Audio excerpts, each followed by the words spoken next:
Welcome students to my channel Tutorial Help for You, a channel for students of West Bengal Board. English সাবজেক্টের বিভিন্ন topic এখানে আমরা আলোচনা করব। Learning ভিডিওটি পছন্দ হলে প্লিজ ভিডিওটি লাইক ও শেয়ার করবে ও চ্যানেলটি সাবস্ক্রাইব করবে। এবার শুরু করব ফিউচার টেন্স অর্থাৎ ভবিষ্যৎকাল। যে ভার্বের সাহায্যে কোনো কাজ ভবিষ্যতে হবে বা সম্পন্ন হবে বোঝায় তাকে ফিউচার টেন্স বলে। ভবিষ্যতে কোনো কাজ হবে যখন বোঝাবে তখন ফিউচার টেন্স। আমি কাজটি করব, আই শ্যাল ডু ইট। সে অঙ্কটা করবে, হি উইল ডু দ্য সাম। মানে কাজটি করব, অঙ্ক করবে, সবই ভবিষ্যতের অর্থে বোঝানো হচ্ছে, মানে কাজটি পরে হবে। তো যখন এই রকম বোঝাবে তখন আমরা ব্যবহার করব ফিউচার টেন্স। এবার ফিউচার টেন্সের চারটে ভাগ দেখে নিই। ফিউচার ইনডেফিনিট টেন্স বা সিম্পল ফিউচার, ভবিষ্যৎকালে কোনো কাজ ঘটবে বোঝালে ফিউচার ইনডেফিনিট টেন্স হয়। যখন বলি আমরা ভবিষ্যৎকালে কোনো কাজ ঘটবে, সে কালকে গান করবে, সে এখানে কালকে আসবে, আমি কালকে স্কুল যাব, এইরকম বিভিন্ন, তখন ফিউচার ইনডেফিনিট টেন্স বা সিম্পল ফিউচার হবে। অ্যাসার্টিভ সেন্টেন্সে আমরা কিভাবে লিখব? প্রথমে সাবজেক্ট, তারপর শ্যাল বা উইল, তারপরে ভার্ব, তারপরে অবজেক্ট অথবা কমপ্লিমেন্ট। যেমন সে কাল এখানে আসবে, he will come here tomorrow. Subject, তারপরে উইল, তারপরে কাম, ভার্ব প্রেজেন্ট ফর্ম যেটা সেটাই আমরা এখানে লিখব। Here tomorrow adverbial. He will sing today. সে কালকে আজকে গান করবে। He subject, will be verb, sing verb, today adverbial. তাহলে সাবজেক্ট, তারপরে শ্যাল বা উইল, তারপরে ভার্ব, তারপর অবজেক্ট বা কমপ্লিমেন্ট বা অ্যাডভার্বিয়াল।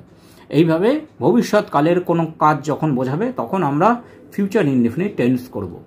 এখানে আমাদের মনে রাখতে হবে, যদি ফার্স্ট পারসন হয় আই উই, তারপরে সাধারণত শ্যাল বসে। আর যদি সেকেন্ড পারসন বা থার্ড পারসন হয় হি শি ইউ, তারপরে উইল বসে। এরপর ফিউচার কন্টিনিউয়াস টেন্স, ভবিষ্যতে কোনো কাজ হতে থাকবে বোঝালে, ভবিষ্যতে কোনো কাজ হতে থাকবে বোঝালে আমি তখন বই পড়ব, ফিউচার কন্টিনিউয়াস টেন্স হয়। সাবজেক্ট, তারপরে শ্যাল বা উইল, তারপরে বি কথাটা বসাতে হবে, তারপরে ভার্ব প্লাস আইএনজি, তারপরে অবজেক্ট বা কমপ্লিমেন্ট বা adverbial. I shall be reading books then, আমি তখন বই পড়ব।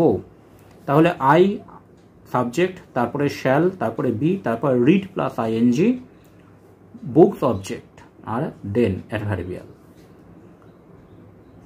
রাতের আগে তারা বাড়ি চলে আসবে, they will be returning home before night.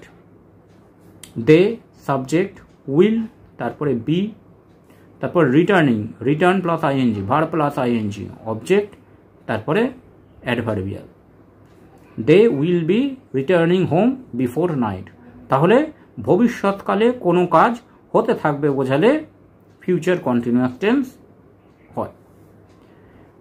Future perfect tense, ভবিষ্যৎকালে কোনো কাজ হয়ে থাকবে বোঝালে অথবা দুটি ভার্বের মধ্যে যেটি আগে হবে তার ফিউচার পারফেক্ট টেন্স হয়। তাহলে ভবিষ্যৎকালে কোনো কাজ হয়ে থাকবে বোঝাতে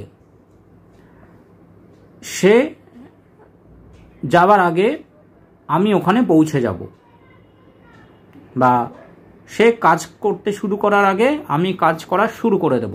মানে কোনো কাজের আগে কাজটি শুরু হয়ে যাবে, তখন ফিউচার কন্টিনিউয়াস টেন্স বোঝায়। অ্যাসার্টিভ সেন্টেন্সে কিভাবে লিখব? সাবজেক্ট, তারপরে শ্যাল বা উইল, তারপরে হ্যাভ, তারপর ভার্বের পাস্ট পার্টিসিপল, তারপর অবজেক্ট বা কমপ্লিমেন্ট। যেমন he will have reached home by the evening. সন্ধ্যের আগে সে বাড়ি পৌঁছে যাবে। তাহলে সন্ধ্যের আগে সে বাড়ি পৌঁছে যাবে, he will have reached home. He will, তারপরে হ্যাভ, তারপরে reach past participle of verb, home object. সেই নির্দিষ্ট সময়ের আগে মধ্যেই সে কাজটা শেষ করে ফেলবে, মেয়েগুলো কাজটা শেষ করে ফেলবে। The girls will have finished the work by the time.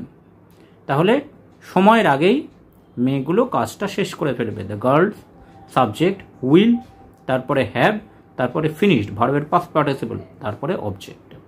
তাহলে এইরকম কোনো নির্দিষ্ট সময়ের আগে কোনো কাজ ভবিষ্যৎকালের যদি শেষ হয়ে যায় বা হয়ে যায় বোঝায়, বা দুটি ভার্বের মধ্যে যেটি আগে হবে বোঝায়, সেক্ষেত্রে ফিউচার পারফেক্ট টেন্স আমরা ব্যবহার করি।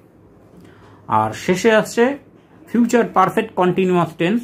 ভবিষ্যৎকালে কোনো সময়ের মধ্যে কোনো কাজ চলতে থাকবে বোঝালে, কোনো সময়ের মধ্যে কোনো কাজ চলতে থাকবে যদি বোঝায়, তাহলে ফিউচার পারফেক্ট কন্টিনিউয়াস টেন্স হয়।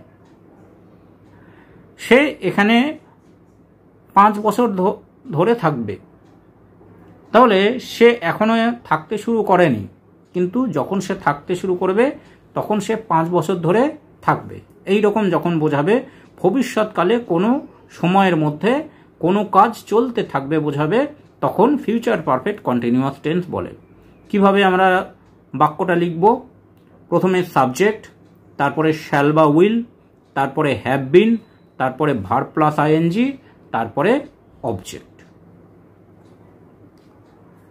দেখো একটা উদাহরণ, he shall have been living here for 3 years। সে 3 বছর ধরে এখানে থাকবে। হি শ্যাল, হি এর পরে শ্যাল, তারপরে হ্যাভ বিন কথাটা বসাতে হবে, living here verb plus ING, তারপরে অবজেক্ট, তারপরে টাইম ফ্রেজটা আমাকে বলতে হবে ফর 3 years। সে 3 বছর ধরে এখানে ভবিষ্যতে থাকবে। তাহলে ভবিষ্যতে কোনো কাজ চলতে থাকবে যখন বোঝাবে, তখন ফিউচার পারফেক্ট কন্টিনিউয়াস টেন্স হয়। প্রসঙ্গত এখানে জেনে রাখা ভালো, ফিউচার পারফেক্ট কন্টিনিউয়াস টেন্সের ব্যবহার ইংরেজি ভাষায় খুবই কম। বাকি টেন্সগুলো আমাদের খুব ভালোভাবে মনে রাখতে হবে এবং ব্যবহারটা শিখে নিতে হবে। Thanks for watching this video. তোমরা ফেসবুক এবং ইমেলে কন্ট্যাক্ট করতে পারো।